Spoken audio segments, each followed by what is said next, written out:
Hey, what's up again, everybody? It's Robert184, 2Rs2Bs, gundamreviews.net, and Monday night means that a new episode of Gundam Build Fighters has just finished airing, and now it's time for some thoughts on this episode, which had a lot of typical anime cliches thrown in, for better or for worse. So for the 1-minute recap, well, what did we see? We got to see some Build Gundam Mark II there taking on the new Gundam in its gold there, the Build Strike. Already forgotten, just a few episodes in.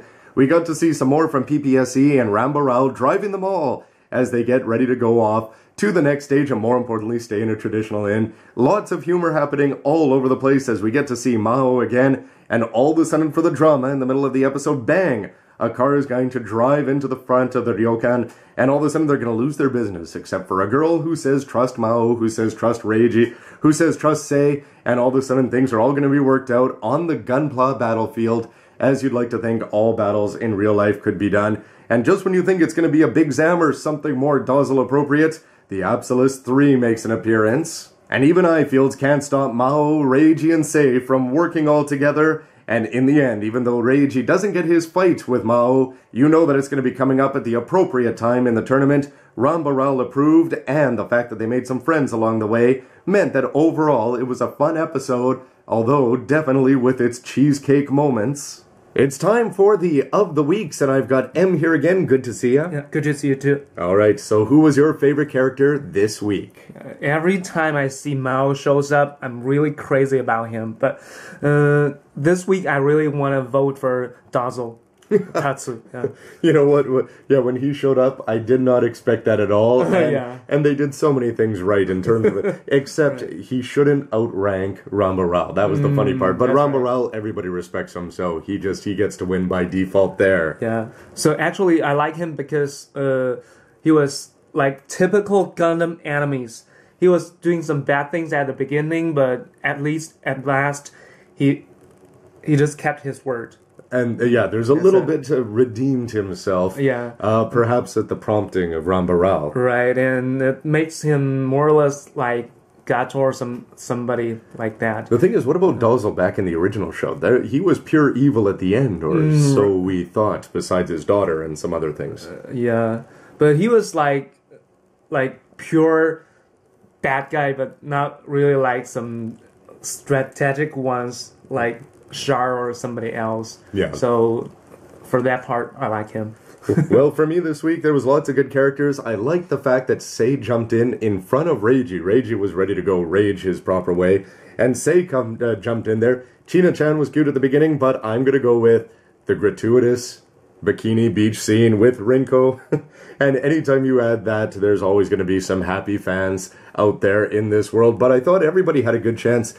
Character-driven at the beginning, as there was no action before the car actually went through the front door of the ryokan or the traditional Japanese in there. So of course, when you've got a quiet pre-break interlude, it gives a chance for all the characters, and the interplay again between Rinko and China-chan is the kind of thing that is making everybody laugh, and I really liked some of the funny faces that the characters made through the show. So M, who was your favorite MS of the week? Absolutely Gundam X Mao, because that's the MVP of the week. Because of him, Build Mark II can make the last shot.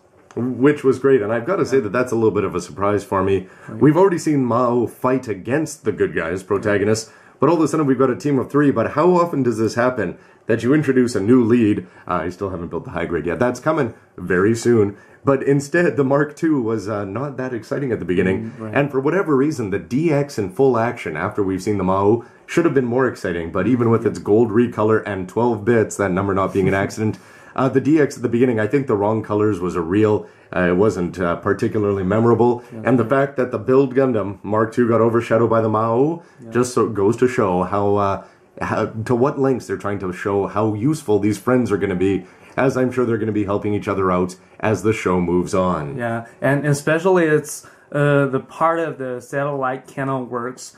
It keeps a secret at the end, so finally we expect an answer for that. Yeah. Not a lot of extra MSs in here with Gunpla in the background, so let's go straight to Scene of the Week. M, what did you like? Okay, I would say the beginning, the battle between Build Mark II and DX. First of all, it's because the pilot has the right face. Yes, Jamil, it's always good to see. Whether he should pilot the DX or not is beside the point. That's right. Okay, and also because at the beginning, the pilot, we don't really care about his name, right?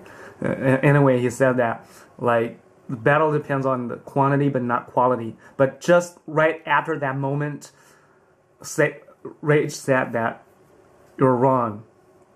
And he said, get out of here, in effect, with a blast. Imagine the power of the DX being shut down. I'm glad we got to see the X-Mao use its power, because the DX looked like a chump early on with the bits. But it was a good scene, and so the Build Mark II definitely looked good in the beginning.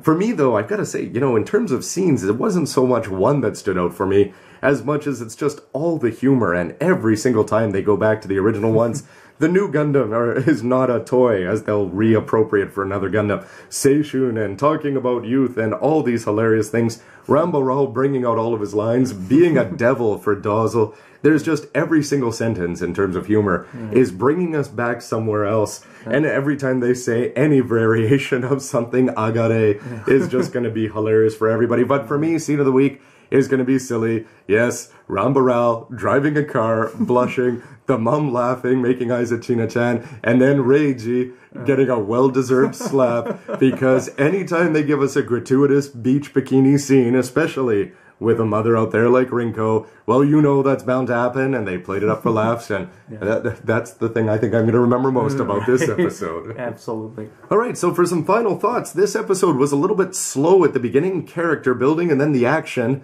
Are they going to be able to solve all their problems with a handy gunpla battle, right, but wherever they happen to have a conflict? Okay, so there are two questions or two secrets I'm most concerned about. One at the beginning, one at the end. So the beginning, who's that girl?